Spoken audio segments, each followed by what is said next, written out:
Welcome to this week's Security Report. I'm Paul McAdam. Thanks for joining us. On November 11, Sergeant Romes Davidson and ranks of the Anna Regina Police Station, Regional Police Division No. 2, carried out a traffic exercise targeting vehicles equipped with colored lights. 13 drivers were detained and their vehicles lodged to be examined by a licensed and certifying officer.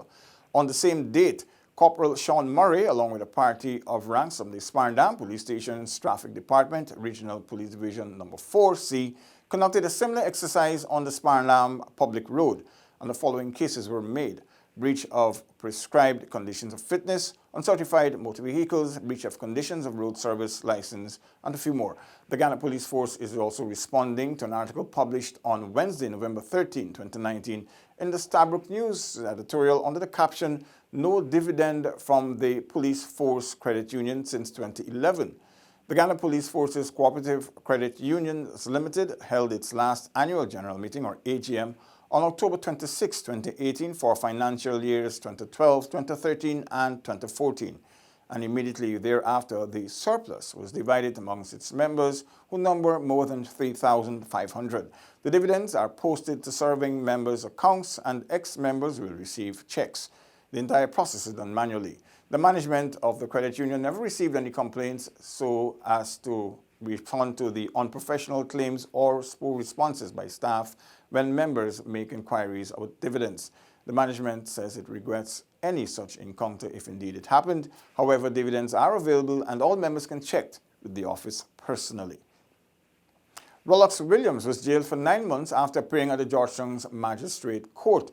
On November 8 at John Street, Campbellville, Georgetown, the 20-year-old of Ittering Bank, Cuyuni River, broke and entered the dwelling house of William Bob. The virtual complainant was sitting on his veranda when he heard a noise from inside his house. Upon inspecting his home, he caught Williams hiding in his toilet. And 38-year-old Rajan Dindyal, also called Eric, formerly of Lot 653, Section C, Block Wild Golden Grove, on the east bank of Demerara, was on November 13 found guilty of manslaughter by a 12-member jury. The indictment against Dindyal stated that on September 3, 2017, at Saron Street Grove, East Bank, Demerara, he murdered 25-year-old Alston Henry. According to reports, the now dead man was disorderly and threw down a portable toilet at a wedding being held. The accused then picked up a dabbler, or a large wooden spoon, and dealt Henry several blows about his body. The man reportedly fell unconscious, was rushed to the Georgetown Public Hospital, but was pronounced dead on arrival. Dindyal will be sentenced on November 28, when a probation report is expected to be presented. And 4 men were on Wednesday remanded as investigations into the carjacking ring at Kuru, Linden Suzac Highway continue. The men are Justin DeSantos, an 18-year-old mechanic, Joe Singh, a 25-year-old taxi driver, Miguel Martindine, a 25-year-old taxi driver, and Kurt Shepard, a 33-year-old mechanic. The first charge alleged that 4 men on October 12, 2019 at Section C, Turkine East Coast, Demerara, stole one Toyota Sprinter, valued $700,000, the property of Dwayne Simon. It was further alleged that on September 23, same year, at Vigilance East Coast, Demerara, they also stole a motor car valued at $500,000. The last charge alleged that on September 18 at Diamond East Bank, Demerara, they stole a Toyota Pitbull minibus valued at $4.1 million, the property of Orlando August. Police prosecutor Gordon Mansfield objected to bail, explaining that there are several other stolen vehicles that are yet to be identified. So the men were then remanded to prison. And on Wednesday, September 13, a Trafficking-in-Persons Seminar was held by representatives of the Trafficking-in-Persons Agency at the Regional Boardroom, Anna Regina, Region 2. 19 ranks of the Police Force's Traffic Department participated. Topics covered including combating of TIP, rights of TIP victims, general trends of TIP victims in Guyana, care protocols, and the roles of the Ghana Police Force's TIP victims, proactive measures to rescue TIP victims, and a few more. The same day, Regional Police Commander for Division No. 2, Commander Superintendent Crystal Robinson, and other ranks visited the Meshabo Mission in Region 2 for a community outreach meeting. Issues raised included the selling of alcohol in the mission, the selling of harmful drugs, and requests for increased police patrols. There were also requests for more searches and raids, and Superintendent Robinson assured the gathering of some 23 that all the concerns will be addressed. Of course, that 23 included the Tushao Sylvain Ralph. On November 14, the United States Ambassador Sarah Ann Lynch and the team from the embassy conducted a courtesy visit to the commander for the Regional Police Division No. 9, Superintendent Keithon King, at divisional headquarters in Central Lethem. There were discussions about security challenges, and they were given a tour of the facilities currently under construction, included the new Mountain Branch headquarters for the region. The United States Ambassador pledged her embassy's full support to support the ranks in any area that they can assist in. Following a robbery on Monday afternoon, Region 1 Brimo-Waini, ranks intercepted a vehicle the next morning at Arakaka in the Northwest District with 2 of the 4 robbery suspects. They conducted a search and found several containers of fuel and a quantity of raw gold suspected to be part of the previous day's heist.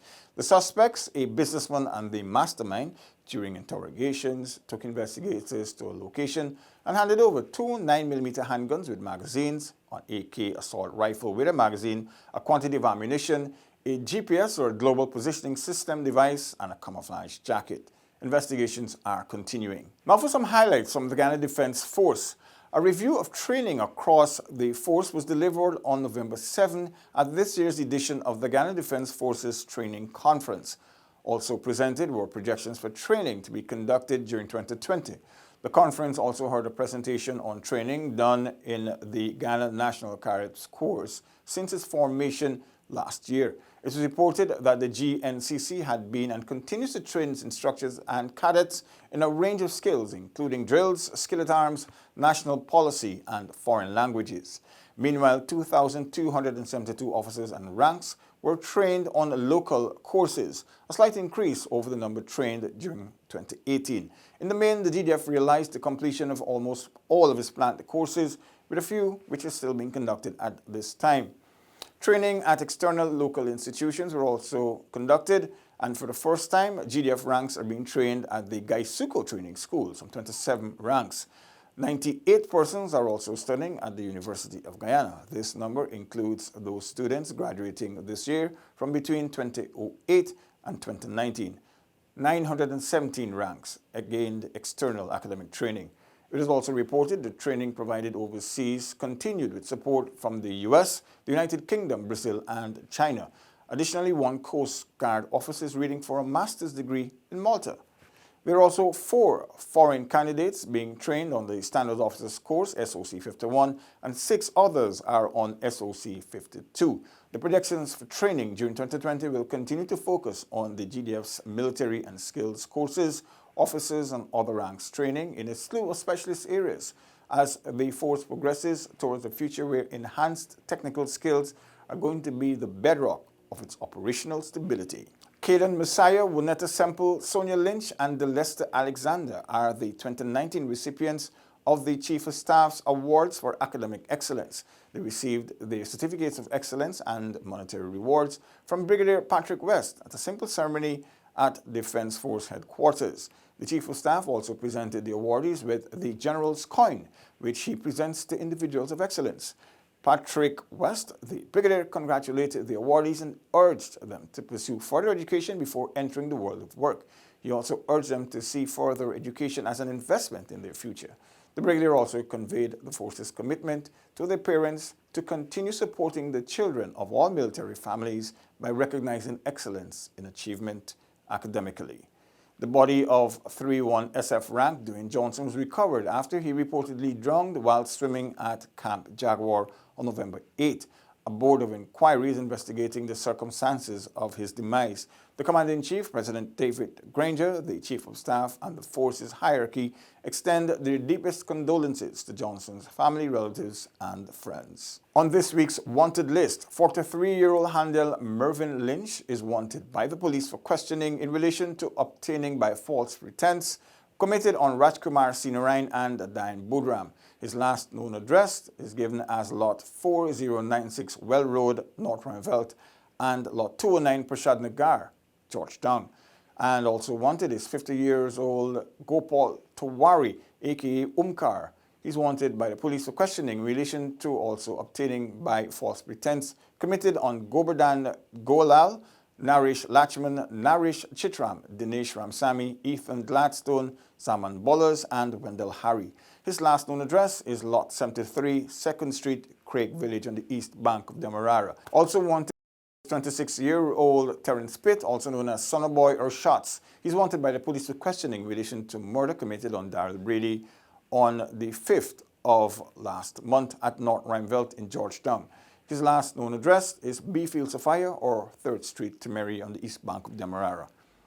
Now, anyone with information that may lead to the arrest of the aforementioned suspects is asked to contact the police on telephone numbers 333-5564, 333-2151, 333-2152, 2266-978, 2258-196, 2262870, 71149, 267065, 911 or their nearest police station. And that's it for this week's Security Report. Have a safe weekend. Goodbye.